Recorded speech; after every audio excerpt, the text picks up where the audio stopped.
जैसा कि हमने लास्ट कार्यक्रम में आपको बताया था कि हमने जो व्हाट्सएप नंबर और ईमेल दिया था उसमें आप अपना जन्म कुंडली का विवरण ले सकते हैं हमारे आचार्य से।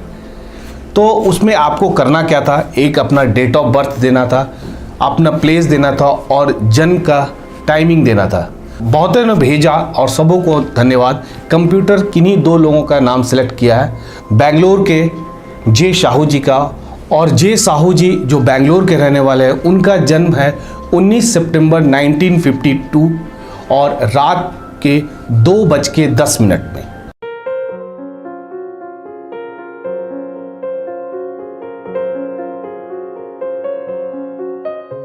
तो जे साहू जी करीब 67 ईयर्स ओल्ड हैं और इनकी भी जो कुंडली है वो कर्क लग्न की कुंडली है। संयोग है कि पहले वाली कुंडली भी कर्क लग्न की थी और इनका भी जो लग्नेश है वो चंद्रमा है और चंद्रमा से ही हम लोग अपनी बात शुरू करेंगे।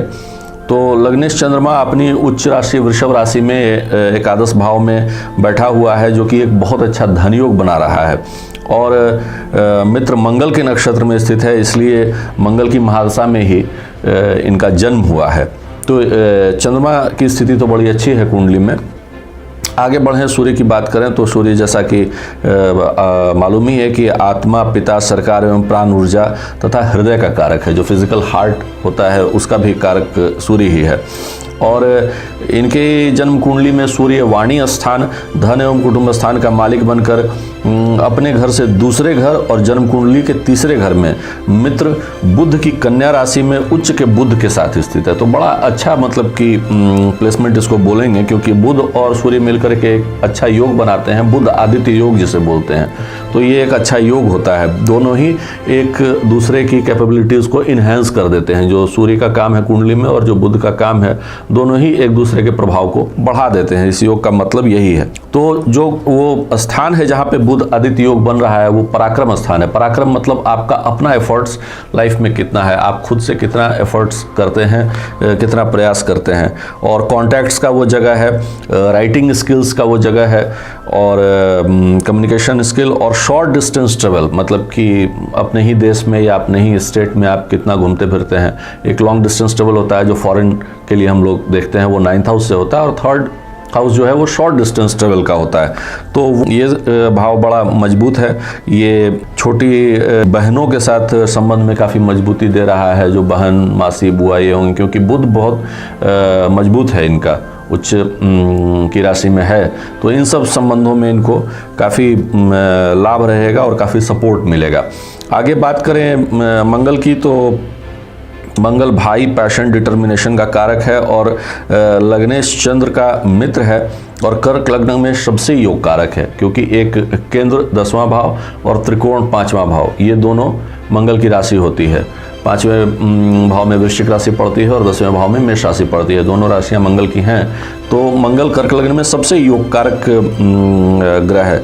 लेकिन परेशानी इनके साथ क्या है कि वो बैठ गया है जाकर के 6ठे शत्रु स्थान में, और वो भी अकेला नहीं बल्कि राहु के साथ है। तो एक तो पितृदोष बना रहा है, शत्रुहंता योग बना रहा है, अंगारक योग बना रहा है और शुक्र जो कि शत्रु है मंगल का, उसके नक्षत्र में स्थित है। तो 5th हाउस का लॉर्ड 6th हाउस में बैठ जाए तो 5th हाउस दिमाग का घर है और 6ठा घर उलझन का घर है, झंझट का घर है। तो एक मानसिक उलझन में कंटिन्यूअसली व्यक्ति रहता है, बहुत ही पीस ऑफ माइंड में नहीं रहता है। और सरकार एवं पिता के साथ इनके संबंध को कमज़ोर कर रहा है ये मंगल, क्योंकि 10वें घर का मालिक है और 6ठे घर झंझट के स्थान में बैठा है। तो सरकार का घर और पिता का घर जो 10वां स्थान है उसको वो कमज़ोर कर रहा है। चोट, सर्जरी एवं दुर्घटना का योग ये मंगल बना रहा है। आगे बढ़े, बुध की बात करें तो कम्युनिकेशन, बहन, बुआ, मासी, व्यापार, इंटेलिजेंस, मैथमेटिकल एप्टीट्यूड का कारक बुध उच्च का होकर के, पहले भी मैंने ये मेंशन किया कि 3rd हाउस में पराक्रम स्थान में, तो इन सब क्षेत्रों को काफ़ी वो मजबूत करके रखेगा। और साथ में विदेश से भी इनके अच्छे संबंध इस कारण से रहेंगे, क्योंकि 12वां घर जो है वो भी, उसका लॉर्डशिप भी मिथुन राशि, बुध की राशि के पास है। तो इन सब चीज़ों के साथ साथ विदेश से भी इनके अच्छे संबंध रहेंगे। जो नेक्स्ट प्लैनेट है वो है बृहस्पति, जो कि शिक्षा, सौभाग्य, संतान, धन, ज्ञान, धर्म एवं संस्कार का कारक है और कर्क लग्न में भाग्य और शत्रु स्थान का मालिक है। बृहस्पति लग्न में ही अत्यंत शुभ पुनर्वसु नक्षत्र में, अपने ही नक्षत्र में, पुनर्वसु बृहस्पति का अपना नक्षत्र है, और कर्क राशि में बृहस्पति उच्च के हो जाते हैं, और उच्च के असली फल पुनर्वसु नक्षत्र में ही मिलता है। उसी नक्षत्र में ये स्थित है, जो कि इनको बहुत ही भाग्यशाली बना रहा है। भाग्य से इनके बहुत सारे काम हुए होंगे जीवन में और आगे भी होते रहेंगे, तो भाग्य को बहुत ही बल बृहस्पति प्रदान कर रहा है। बात करें शुक्र की, तो शुक्र कारक है पत्नी, सामान्य महिला, लग्जरी, कंफर्ट, सुंदरता, रिलेशनशिप, कैश आदि का। और शुक्र अपनी ही तुला राशि में सुख स्थान में स्थित है। तो फिर एक पंच महापुरुष योग की बात हम लोगों ने पहले की थी, तो ये पंच महापुरुष योग में मालव्य नाम का पंच महापुरुष योग बना रहा है, जिस कारण विवाह के बाद ग्रोथ की प्रबल संभावना का निर्माण हुआ, जो कि हुआ होगा जी। और 11th हाउस का लॉर्डशिप होने के कारण जीवन में अच्छे मौके और फाइनेंशियल गेन्स भी हुए हैं।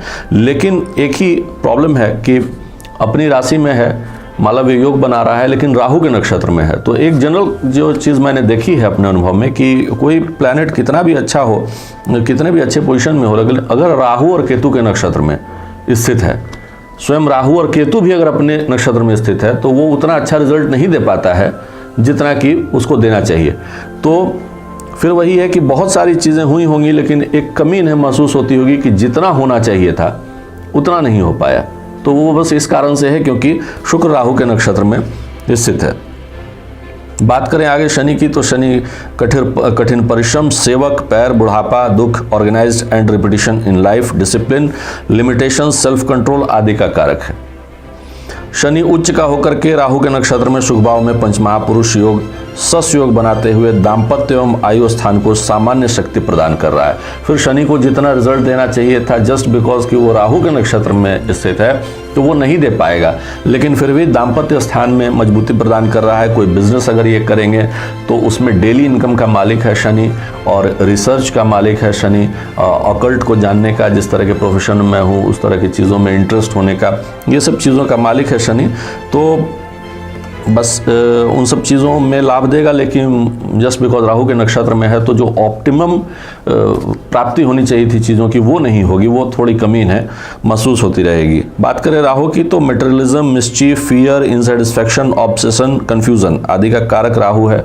शत्रु स्थान में मंगल के साथ स्थित होकर के क्रोध और कंपटीशन की भावना को बढ़ा रहा है। छठा घर जो होता है वो कंपटीशन का भी होता है, तो एक बहुत पैशनेटली अपने कॉम्पिटिटर को दबाना, और इस तरीके से कि मैं आगे निकल जाऊं, और उस चक्कर में क्रोध उत्पन्न होना, इस तरह की चीज़ों को, क्योंकि अंगारक योग है, तो अंगारा नाम से ही क्लियर है कि कैसे एक जलता हुआ कोई चीज़, तो उसको उस तरीके का एक टेम्परामेंट दे देता है। बात करें केतु की, तो कार्मिक collections, spirituality and supernatural influence का कारक केतु नीच का होकर के महाअशुभ राहु के आद्रा नक्षत्र में है, और इस कारण से इन्हें बहुत सारे फाइनेंशियल लॉसेज होंगे। अगर उन्हें किसी का फाइनेंशियल हेल्प किया तो वो पैसा वापस नहीं आएगा, या बैड इन्वेस्टमेंट्स हो जाएंगे, या हुए भी होंगे जीवन में पहले, और इस तरह की चीज़ें होती हैं। तो इन्हें समझ जाना चाहिए कि ये केतु की कारण हो रही है, और केतु की दशा महादशा अंतरदशा के दौरान ही ज़्यादा होगी।